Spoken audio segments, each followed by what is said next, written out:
Hey guys, in this video we'll be looking at the biology past questions and answer series. So it is like a series that answers majorly biological questions. So if you're writing the exam, this is a place for you. If you are joining me for the first time, please do how to subscribe and hit the notification button so you'll be aware when I drop videos like this. I'll be doing this throughout this exam period for both WAEC, NECO, and JAM. So let's dive right into the questions. The first question here says, explain how the leaves of flowering plants are adapted for photosynthesis. Now, when you look at questions like this, they are just talking about adaptation. Adaptation. So we are going to be looking at the adaptive features of plants that aid them photosynthesize. Now, the first one here is possession of broad, flat leaf lamella. Now, the function of the lamella actually is for photosynthesis. Okay, so it exposes large surface area of the leaf for maximum absorption of light. The second one is palisade mesophyll cells. Now, this is the exact point where photosynthesis occurs because it contains chlorophyll, chloroplast for maximum absorption of light. Number three, maximum or optimum positions of leaf to stem to attract light ray and sunlight. Now, there is how the leaf is supposed to be positioned on the stem. The leaf is positioned in a certain way where it can adequately collect light and sunlight and other light rays for photosynthesis. And number four says large vacuole of palisade cell to store photosynthetic products. Number five talks about guard cell which contains chlorophyll. Yeah, the guard cell, we know that the guard cells are cells that controls the opening and closing of the stomata. So the guard cells itself, they contain chlorophyll. So that is an adaptive feature. And the stomata is also an adaptive feature because it helps in gaseous exchange in plants. The second question says, name the gases involved in photosynthesis of plants and state one role each of the gases named. Okay, so we know that the gases that are involved in photosynthesis are basically carbon dioxide and oxygen. And what are the role they play?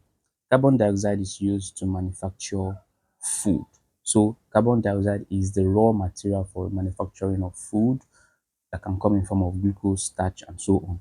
Then oxygen, we know that it is released as a byproduct of photosynthesis. So it can be found on the other side of the um, photosynthesis equation. So you can find oxygen as a product of that reaction. The next question, the next question says, what is a variegated leaf? It also says which part of the leaf would test positive when treated with iodine. Then thirdly, state two reasons for your answer. Now let's start with the variegated leaf. Variegated leaf is a leaf with green and non-green parts. So you have those leaves with patches, some yellow, some white. That's what we call the variegated leaf. Now for II, which part of the leaf would test positive when treated with iodine? Obviously, it is the green part of the leaf. And III says we should state our reasons. And the reason is pretty simple. Green part contains chlorophyll, right? Then photosynthesis occur only in chlorophyll containing area, producing starch. So the part that does not have chlorophyll obviously will not react positively, will react negatively to um, to iodine solution, right? So that is it. That's the answer for that particular question.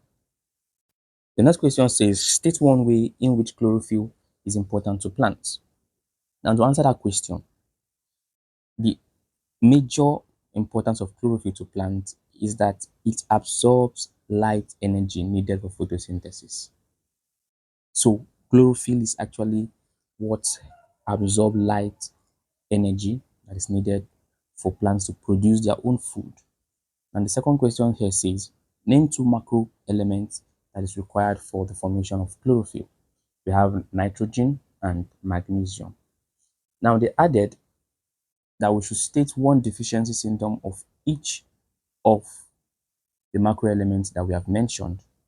So for nitrogen, the plant will undergo what we call chlorosis. So that means the plant leaf becomes yellow, and we can also see poor growth. That is for nitrogen deficiency. Then for magnesium deficiency, we can also see yellowing, but this yellowing now is not in the entire leaf, but between the veins. So that is what we call intervenal chlorosis. This particular question is one of the simplest. States three benefits of including refugees in diets of humans. First, refugees are fibers, right? So they aid proper digestion, it prevents constipation, and it add bulk to food and improve the movement of our bowel or our gastrointestinal tract.